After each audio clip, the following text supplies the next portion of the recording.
Welcome to the Red Letters Podcast. In this podcast, we'll explore topics that can be life transforming while delivering a message of hope.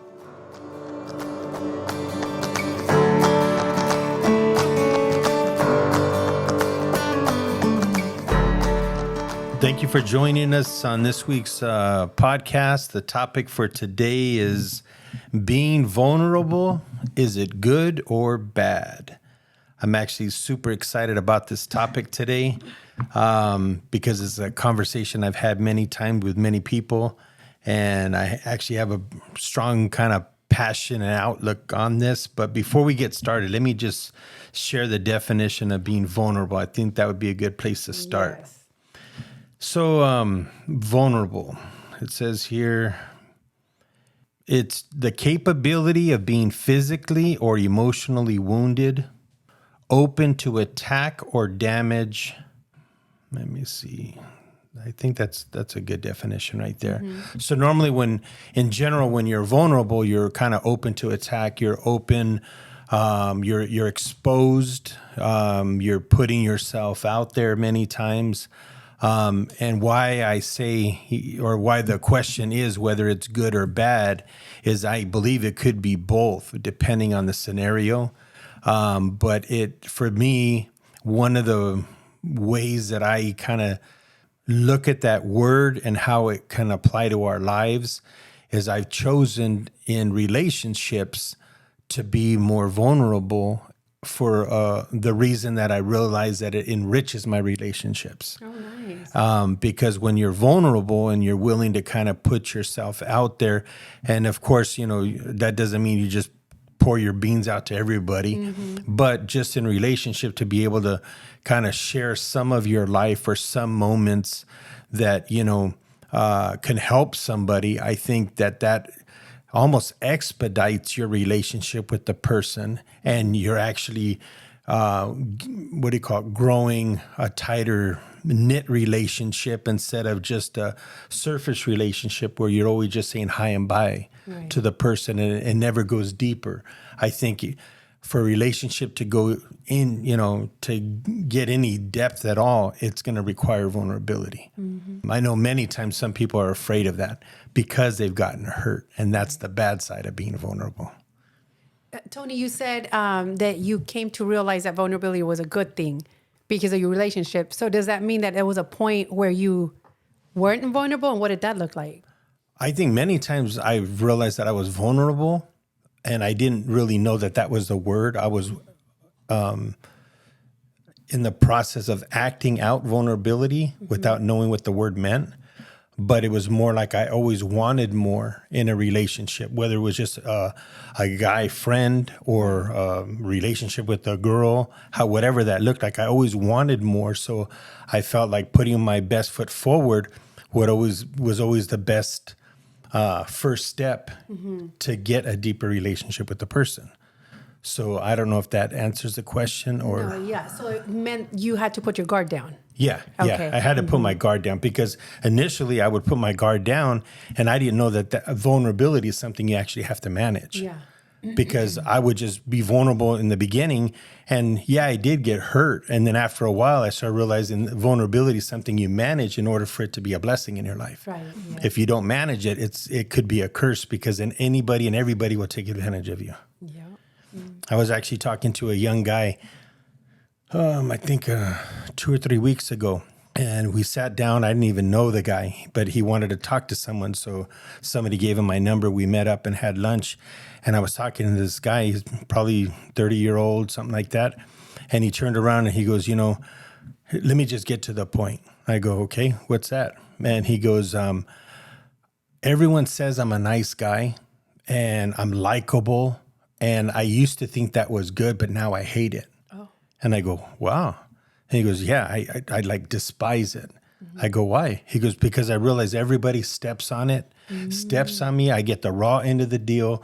I'm always extending myself and getting taken advantage of multiple times. And now I see it as a curse. And I go, wow. I said, to be honest with you, I think that you having that testimony of people saying that you're likable and people put their guard down with you quick and you're so easy to befriend. I said, because that gift is on your life, I said, that's one of the highest gifts I see, because it affects every relationship you're in. It affects how people see you at work, the favor of God on your life. I said, but I think the problem isn't the gift, it's you don't know how to manage your gift. Yeah, exactly. And then his eyes got wide open. And I said, the reason why I say that's because I have a son that he's kind of went through the same thing. Maybe didn't put it in those exact words, but that's where I was able to see somebody going through that from the outside looking in. Right.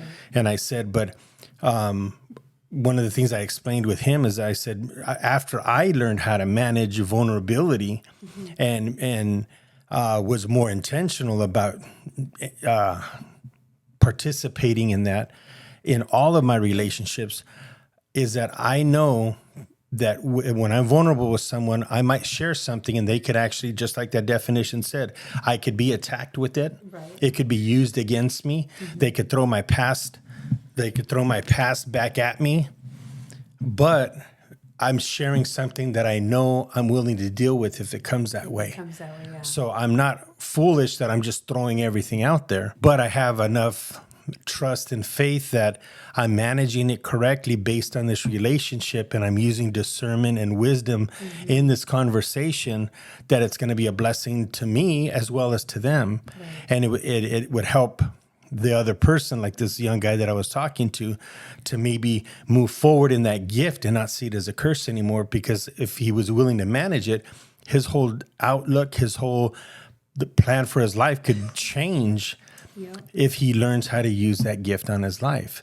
And so, like my wife had asked me before a long time ago, she was like, man, Tony, it seems like you connect with guys and you turn around and you connect with them easy. And I don't even see like them turning around and, using stuff you say against you and this and that. I said, it's because I'm intentional. I know what I'm putting on the table, and I'm willing to do that, knowing that it's going to be a win-win at the end of the day. And that's how I see it. And that's why, honestly, after I learned how to manage it, I don't remember it ever coming back to haunt me or to bite me, because I, put my best foot forward with the wrong person. Right. Oh, that's awesome. But yeah. Yeah. And you know what, Tony, I wanted to, because I can identify with that friend of yours. I don't know who it is, but I can identify because for the longest time, I would say stuff like, it doesn't matter how hard I try, people tend to take advantage and see your kindness as weakness, and they step all over you. And so I isolated and wouldn't make friends and didn't want to make friends, because I just thought if your own family takes advantage of you because you're nice, because you're vulnerable, then I can almost expect the same thing from friends, people, just in general. But something that I learned a long time ago, and I'm glad that you helped your friend, because it has to be the wisdom from within. And we do have to know what boundaries are for ourselves. But something that I learned that really has impacted my life, and that's what I live on this every day. When I feel that someone is taking advantage of me, I have to check myself. And when it comes to vulnerability, is it my pride that's showing? Is it my trauma that's showing, or is it the spirit? Who is it that's guiding me in this moment that I'm feeling the way that I'm feeling? If, for instance, when this friend says, I feel that I'm being taken advantage of, is that your pride because you didn't respond the way that you always used to respond? Okay. Is that because you knew that when they made this smart remark towards you, you didn't reply the way you were supposed to? Now you feel like, oh, look what they're doing to me. That's your pride. Now, and if somebody says something to you or uses something against you, something that you did to try to help them, is that your trauma? Is that the trauma speaking up? Is that what has control of you, and you feel the way that you feel, where you have to go say, everybody takes advantage of me? Or is it the spirit? And the spirit is what you said earlier, the wisdom, that peace that we have from within, that, you know what, it may not have felt good to have them have them tell me this or throw this back in my face. But when I check myself, is that my pride or my trauma? And then I know, then I was like, vulnerability is actually a good thing, because I did what I did with good intentions, and I did it with wisdom, and I said what I said with wisdom. So this other stuff, it has nothing to do with that individual, it has something to do with me. So I think that's a good point for people to kind of check themselves. Is that my pride talking, or is that my pride receiving this? Is that my trauma receiving this? Because Spirit doesn't give me that. Spirit gives me peace, and it gives me that know-how to know that I did what I thought was right. My intentions were pure when I did what I did or said what I said. So I don't know if that helps, but I'm just saying for the listener out there, check with your pride, check with your trauma. And then if it's not Spirit, then it's one of the other two. There you go. That's good. And one thing I know too, a lot of times, just the topic of vulnerability, some people could like, no, I'm not going there because I got hurt too many times. Yeah. And there is people that will prey on people that are vulnerable. There's guys that will prey on women that are vulnerable. They know what signs to look for. They and vice versa. So I get that side of it. But let me flip the switch a little bit. I remember even in my family, I grew up with my mom's side of the family. Everyone loved everyone. Of course, we had drama here and there, but everybody loved each other. It wasn't the most affectionate family. It wasn't one that we'd always say, I love you, but you knew love was there, that without a shadow of a doubt. But I remember as I started going down this little journey of being vulnerable, I remember even on phone conversations I'd have with my uncles, I'd turn around when I would go ahead and finish the conversation, we're end of the phone call. I'd say, all right, love you, Tío. Initially, they didn't even repeat it. Yeah. I knew that they loved me. I brag about them in other podcasts. Yeah. So I knew they loved me, but just saying it was tough. But I saw that the more I put myself out there and I'm willing to say I love you, then it's going to come back. And shortly after, all right, see you, Tío. I love you. You know what? Love you too, Tony. Yeah. And I saw, boom, something broke. And so I just kept repeating that all the time. And you were genuine. Yeah, exactly. Yeah, that's and awesome. I even do that like with friends and even people at the church, brothers too. And I know sometimes like if it's a new person, they're like, it's like coming from left field because you don't know how to look at that nowadays. You know what I mean? But I don't know how many times I turn around and hey, love you, brother. And sometimes they're a little reluctant to say the same thing. Yeah. But after a few times, they'll say the same, they'll return it and because they're feeling like, okay, well, you know what? He's not afraid to say that. He's not afraid to put himself out there and look kind of weird, if you will. But it's amazing when you see that come back to you. Yeah. You know what I mean? And that's why I think that vulnerability is actually, you could even look at it as your love walk. How you're walking out your love is going to have the guidelines of that vulnerability laced in between both sides to help you stay on that almost like a pure path, I feel. That's a good way, I guess, to say it. But that's a road that I try my best to stay in. I love that lane. And I see that, one, it works for me and I see fruit from it. I see that the more I love that way, I just see that that it enriches my life. Because then as I see some of these people that, I love on and vice versa, just seeing those relationships grow and, maybe they were in a certain place and now they're in a better place because a relationship, developed and grew, to me, it's an amazing thing. And Tony, what I wanted to add is, in our culture or men in general have always been taught to be tough. You don't say stuff like that. And I think that what you're doing is really great because when another man can do it, like, hey, man, I love you, and just be genuine with it, then it starts to allow other men to like, wait, why do I have this toughness about me? It doesn't even work for them for most of the time because everybody can see right through it. But it's okay. I can let that down. It almost looks like it's freeing. Like, oh, okay, like they can breathe better. They don't have to show. It's this facade that they have about themselves. Like, no, I'm so tough. I won't say I love you. I won't say this because that's the way they've been brought up, especially men. And you don't say I love you. You don't say sorry. You don't do those things because it does something to your manhood or something.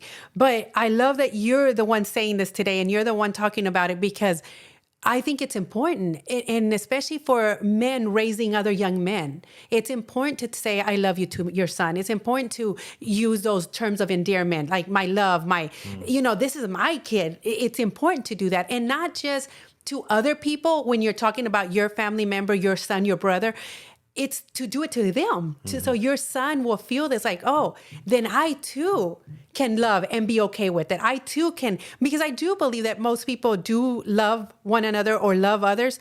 It's just that they will never say it. Yeah, like you said about your uncle. I know that he loves you, like what you said. But for you to say it, it's almost like, oh, why is Tony doing this? This makes me feel uncomfortable. But you keep doing it. You didn't stop because of how he felt. You kept doing it because that's who he truly and genuinely you are from the inside out. So I think that's awesome. And hopefully a lot of young men and men are listening today, because it needs to be out there and it needs to be said a little bit more. Yeah.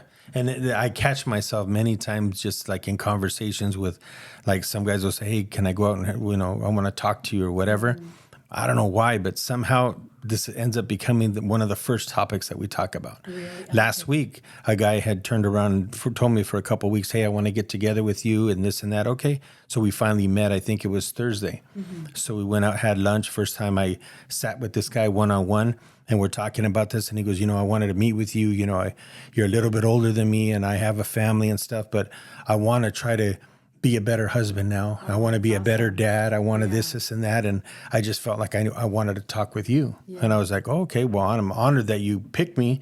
And two, I'm proud that you as a man is acknowledging that you want to, asking for help and wanting to be that better person. And you're not letting pride keep you from trying to grow.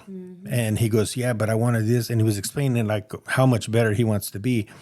That topic came up again about being vulnerable. I said, being vulnerable, I think, one, if you don't have that in your marriage, you're never going to get the most out of your marriage. Exactly. And I've had to learn that. I'm not saying we've arrived, but I know that we've been vulnerable enough to where we've grown a lot closer. We've overcome a lot because we've been able to put our guard down and have heart-to-heart talks. Okay. And we get the head-to-head talks, throw that out the window, and then they become heart-to-heart talks. So I was explaining this with this other guy, and I said, heart-to-heart talks with you and your wife, I don't know if you've done that or not. And he kind of looked at me a little like, no, not really. Yeah. And I'm like, one of the things that will help you go from where you're at now, because you're not always reacting. I said, you're telling me that, she'll explain everything to you.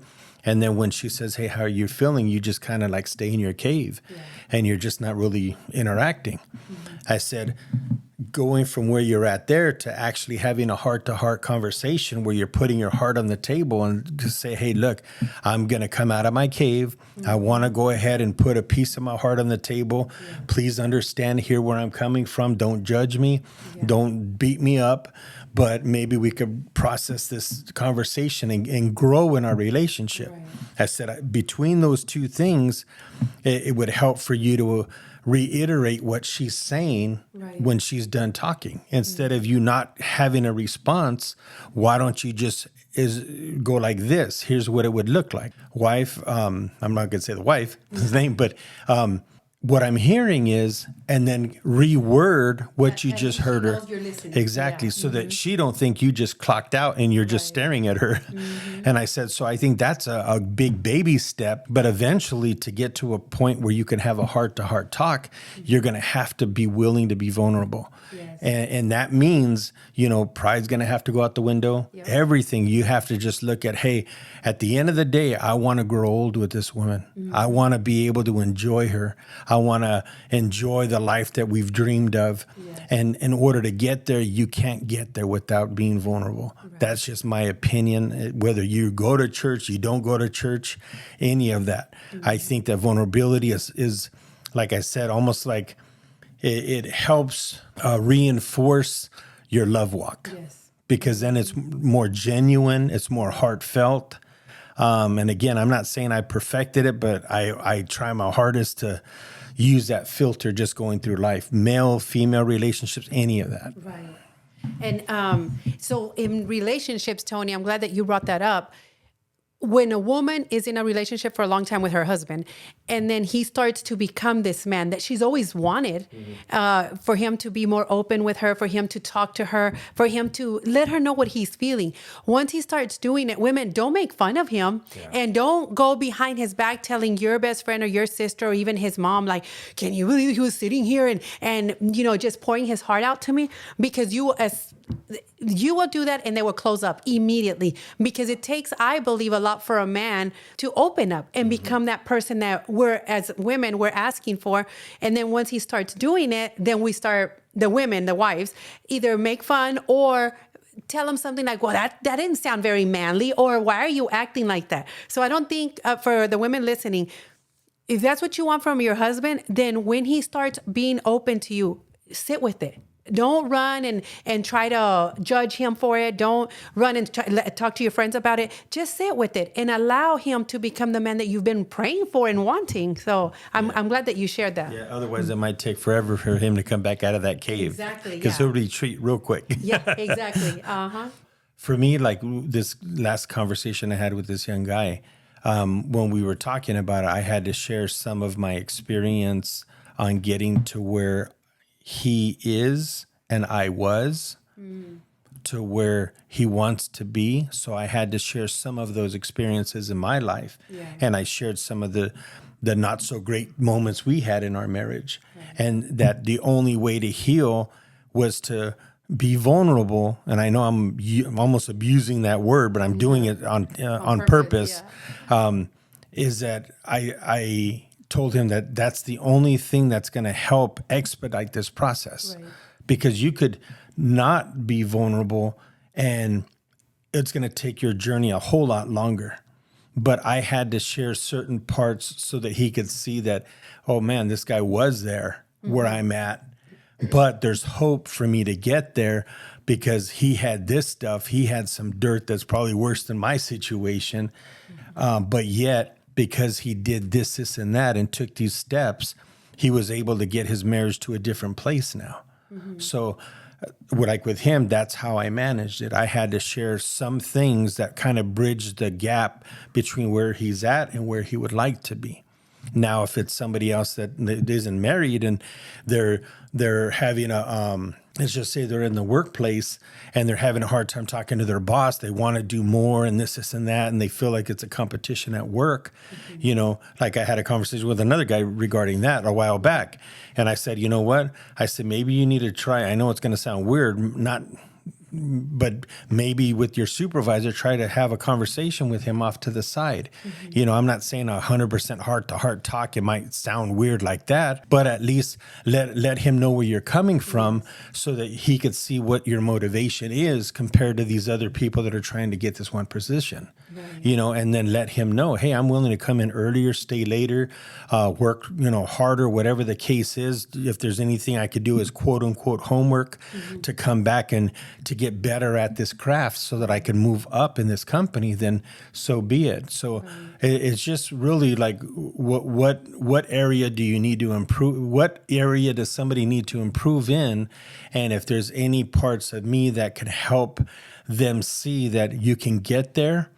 But I think through the process of being vulnerable, you're actually making sure that your motives are in the right place as well, and your heart's in the right place.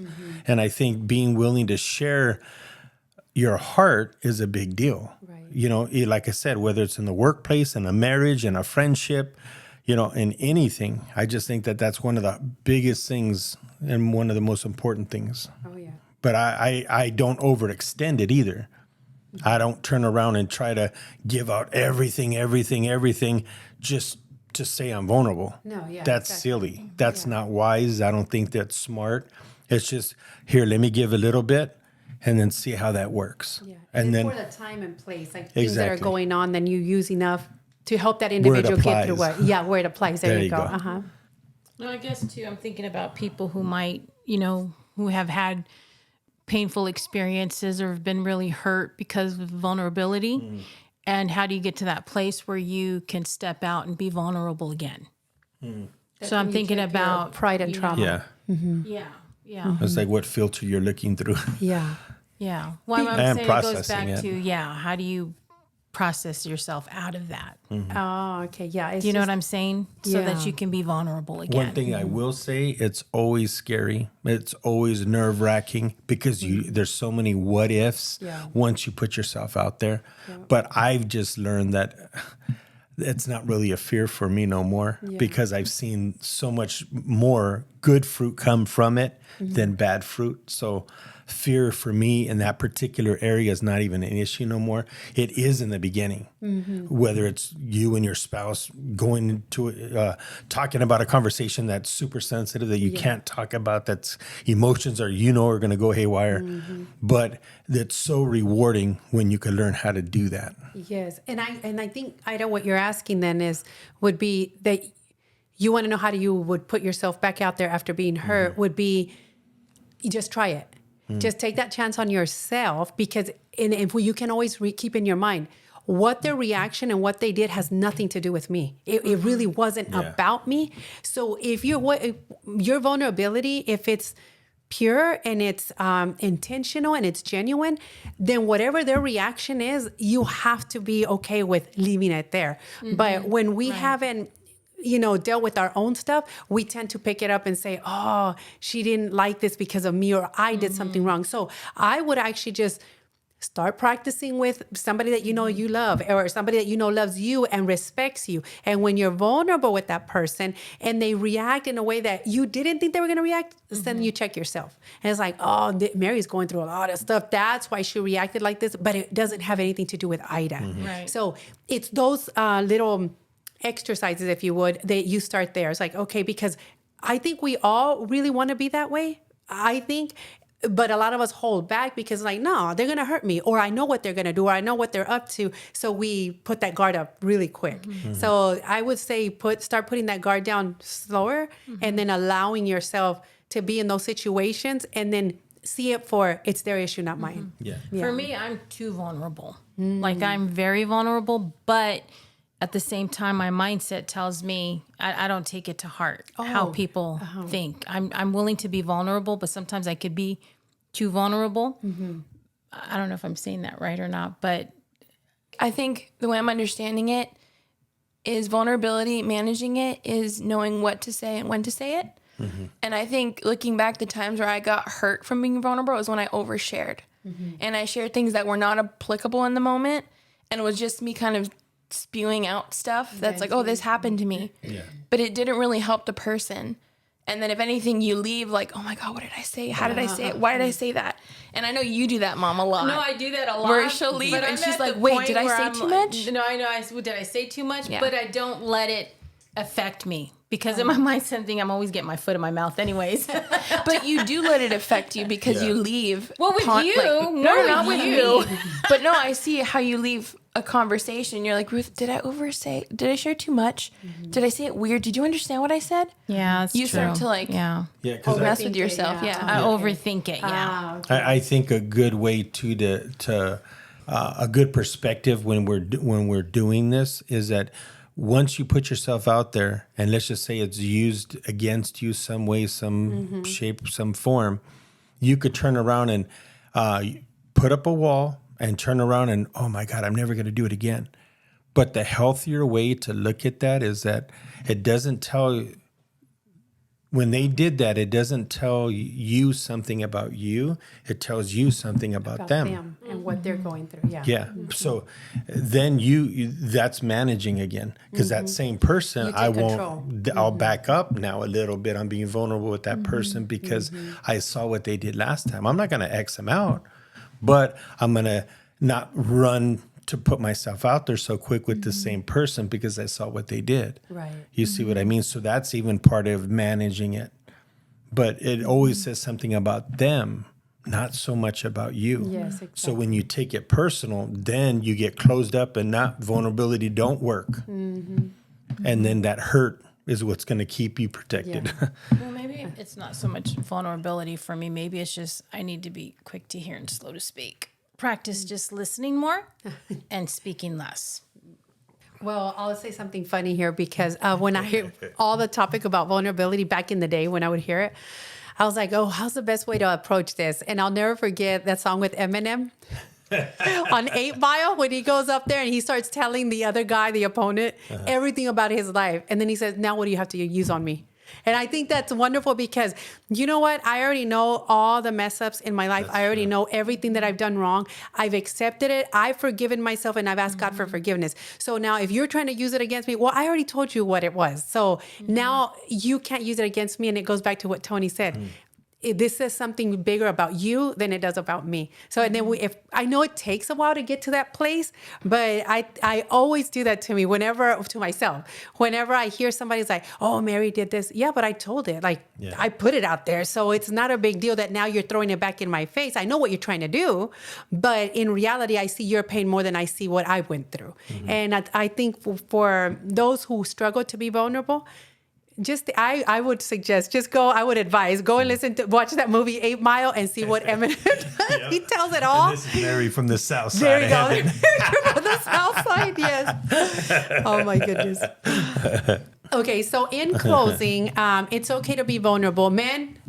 I would highly encourage you to do as Tony said today. Use those I love you, those terms of endearment with your children. Let it start with you in your home so then other men can see, you know what, being macho is not it doesn't get me anywhere. And being vulnerable is actually a good thing. Because you allow others to come in and then they allow you into their circle. We thank you so much for listening and we can't wait to talk to you again.